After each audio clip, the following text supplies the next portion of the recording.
Muchas gracias y saludo a Elías Leonardo Dager Fadel.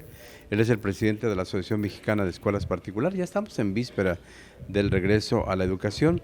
Y tú, Elías, has puesto distintos acentos, distintos puntos sobre las IES en el tema de la educación privada versus la educación pública, que el nuevo bachillerato, la nueva escuela mexicana, por ejemplo, que se va a aplicar, no va a llegar a las escuelas particulares. ¿Qué ocurre ahí en esa área? ¿Cómo están ustedes coordinados con la educación pública? José Luis, Bienvenido. muy buenas tardes, Raúl. Un placer estar con ustedes una vez más. Pues nos mantenemos firmes, hay que ser congruentes, ¿no? Si dijimos al principio que la nueva escuela mexicana no cubría las expectativas de lo que esperábamos para la escuela mexicana del siglo XXI, seguimos insistiendo en lo mismo. No ha habido absolutamente ningún cambio, no se ha dado ningún tipo de comunicación para hacer los cambios que se requerían desde el momento que se debieron haber hecho al momento de aprobarse de manera, digamos, irregular, como se hizo este proceso, y nos mantenemos sobre esa misma tesitura. Desgraciadamente, ahora estamos 3 años más allá de cuando se implementó y hay consecuencias serias en cuanto al atraso que estamos observando en términos generales en la educación en el Estado. ¿En qué áreas tú dirías se nota Obviamente lectoescritura, matemáticas, y pues después de 4 o 5 años de estar aplicando esta nueva escuela mexicana, pues entre otros efectos vemos que, por ejemplo, la UNAM ya no está clasificada entre las primeras 100 universidades del mundo, está en el lugar 131. Hemos comentado anteriormente que viene la prueba PISA, vamos a ver el retroceso que se va a presentar en esto. Hemos visto que en la prueba de IDAEPI tuvimos un retroceso en lugar de tener un mejor resultado en los resultados de esta prueba estándar de aprovechamiento en el Estado, a pesar de que la prueba llegó todavía mucho más simple que como se hacía anteriormente. Todos estos son indicadores de que estamos encaminándonos a problemas. Y obviamente vemos lo que está sucediendo también en problemas sociales que hemos tenido en el interior del Estado, reacciones violentas que se van dando en nuestra comunidad que no veíamos anteriormente. Aquí no es un secreto para ninguno de nosotros, para ningún yucateco, se refleja también en la percepción de seguridad que tenemos en el Estado, que la gente siente que hay un nivel más alto de inestabilidad o inseguridad, no porque realmente lo haya todavía, pero porque cuando suceden situaciones como la que pasó en Tequit, como la quema de un palacio de gobierno, aquí obviamente en Sucacap? Sí. nos están indicando cosas, ¿verdad? Bueno, y además el no creer en las autoridades. Ahora bien, y entonces, ¿qué ruta están siguiendo ustedes en las escuelas particulares en el tema de la enseñanza? ¿Qué están reforzando?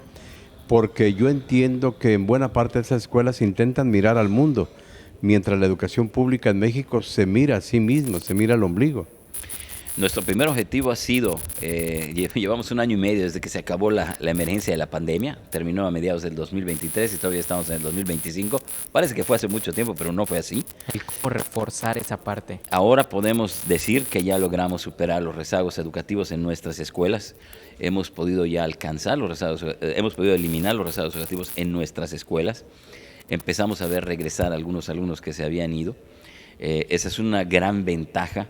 Logramos ya otra vez volver a tener el espíritu y la estabilidad que teníamos en nuestros colegios antes de la pandemia, y esa es una primera, es algo de primer orden que nosotros nos habíamos hecho.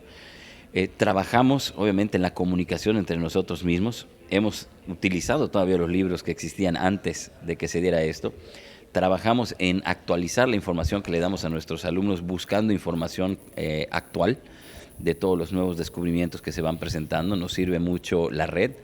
Afortunadamente, en años anteriores hubiera sido mucho más difícil porque no tenemos bibliotecas en el estado de Yucatán que nos permita tener la cantidad de libros necesarios para actualizar.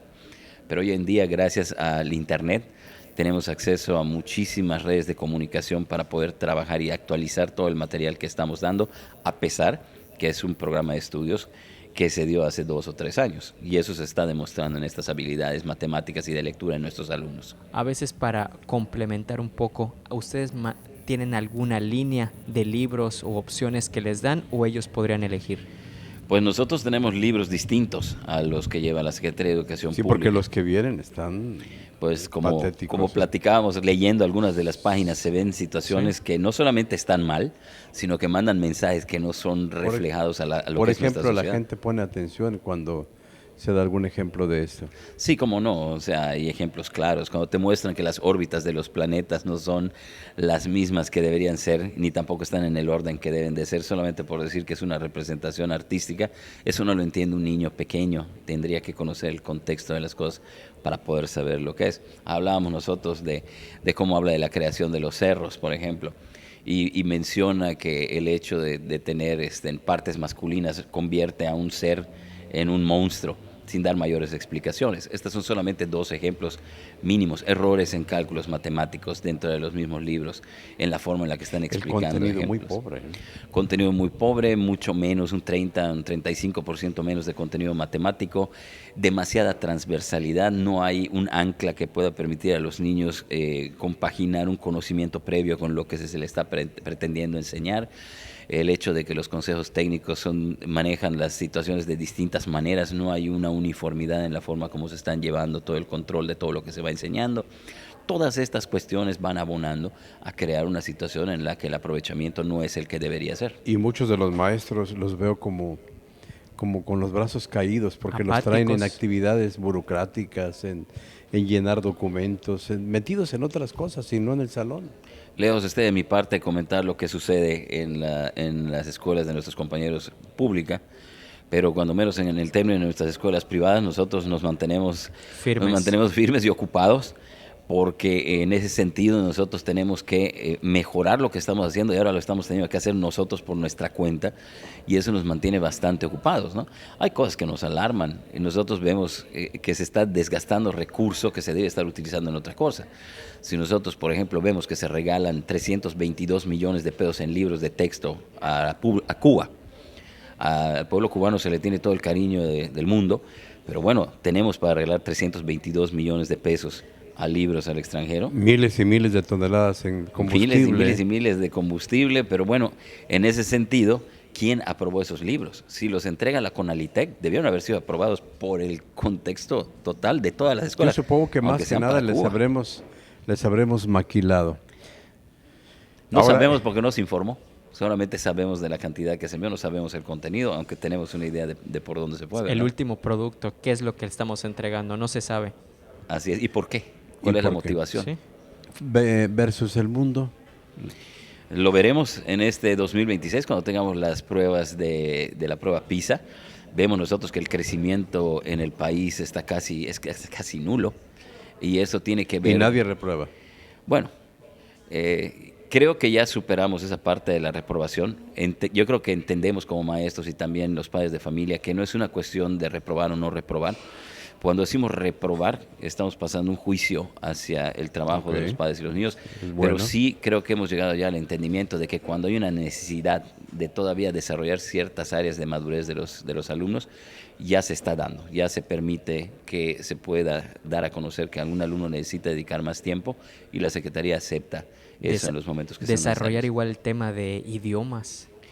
Así esa es. parte. Allá andamos Idiomas, muy atorados. computación, inteligencia artificial, necesitamos hablar acerca del comercio mundial, de las comunicaciones que existen a lo largo del mundo, de los nuevos descubrimientos científicos que se están haciendo, de todos los cambios que se están dando hoy por hoy en nuestro ¿Celular alrededor. o no celular en las escuelas? No celular en las escuelas, definitivamente. Francia dijo no va. Bueno, definitivamente se han encontrado, ya hay estudios que demuestran que el uso de los celulares antes de los 10 años es perjudicial, perjudica el tiempo de concentración de los alumnos. Y después sí para abordar temas como Para estos. situaciones específicas, cuando se O clases cuando se especiales. trate de algún material de manera supervisada específicamente para eso, Una tableta tal vez. hay ciertas cosas que sí son positivas para poder utilizar. Pero como todo en esta vida, el exceso y siempre y sin supervisión Sin en niños que control. no tienen criterio. Sí, Tú sin control es hablabas, problemático. Elías, de que se cierran escuelas particulares. ¿Por Así qué? es. Sigue el cierre de escuelas particulares, 20 escuelas particulares del cierre del año pasado a este año. Llevamos ya 200 escuelas cerradas y esa es una enorme pérdida en experiencia educativa. Ahorita estuvimos viendo la repartición de becas de nuestras escuelas a los padres de familia. Se vio una reducción sensible en el número de becas. Lo vimos porque el tiempo que le dedicamos a la repartición fue mucho menor que en años anteriores. Solamente en becas, ese cierre de 200 escuelas equivale a 120 millones de pesos menos que va a recibir la gente de Yucatán en derrama de apoyos. Y eso se está dando porque no hay una indiferencia a esta situación de lo que está sucediendo. Por Dios, le cobran a las escuelas privadas hasta para que las vayan a supervisar. Eso no tiene ninguna lógica. Es una obligación. ¿Les cobran para ir a Nos supervisar? cobran para venir a supervisarnos. O sea, está en la ley, es una obligación. Entonces, tenemos problemas en todos los sentidos. Estamos a punto de arrancar clases, pues necesitamos que la agencia de transporte esté ya en orden con todos los problemas que tienen con los vaivenes. No podemos tener en algún momento una reducción de los transportes para los alumnos. Ya hay problemas para que los jóvenes y los niños se transporten. Necesitamos agua. La Junta de Agua Potable de Yucatán no puede seguir cerrando los cárcamos y apagando las bombas entre las 2 de la mañana y las 5 de la mañana porque no se llenan los tinacos de las escuelas con el agua suficiente para trabajar al día siguiente. Ese es un serio problema. Mira cuánto de impacta, cuántos sectores Sí, impacta el... Podemos seguir también con el hecho de que hay un serio retraso para aprobar todo tipo de arreglos y modificaciones de edificios en distintas autoridades, que toma años para cuestiones que son relativamente sencillas, como pintura de fachada, modificaciones de todo tipo de fachadas, sin hacer grandes cambios. Puede llevar años y esas son situaciones que perjudican por todos lados. Todas estas situaciones tienen que ser resueltas. Y no es porque nosotros estemos buscando la vía fácil, sino porque cualquier ciudadano de a pie en la calle está viviendo todas estas mismas cosas. Pero aquí estamos hablando de niños. Sí, cuando tú me dices, por ejemplo, que en los paraderos del vaivén hay 200 niños esperando a las 12 del día que pase la unidad. Bajo la lluvia. Digo, ¿de quién es la responsabilidad? Pues de todos. De todos. Pero el problema no es una cadenita, la situación. José Luis? Claro. La situación no es decir, es una situación insostenible o es una situación una imposible. maldita herencia, ¿no? Es cómo vamos a solucionar el Te problema. lo arreglo ahorita. No nos hagamos. Ese proceso, ese transporte o lo que sea que estemos haciendo fue aprobado a través del Congreso por todos los partidos que estaban presentes. Ahí se aprobaron las deudas, ahí se aprobaron los gastos que se hicieron. Es una responsabilidad de todos, no es echar culpas a nadie, es que aquí estamos para solucionar el problema. El problema del transporte sí lo existe y lo hablo desde el punto de vista de mis alumnos, de los niños que tenemos en las escuelas privadas. claro. Está en sentarnos Sí, a porque platicar. existe la idea peregrina de que todos llegan en auto a tus escuelas, ¿no? No, es una gran mentira. Hay que hablar con gente que sepa de transporte,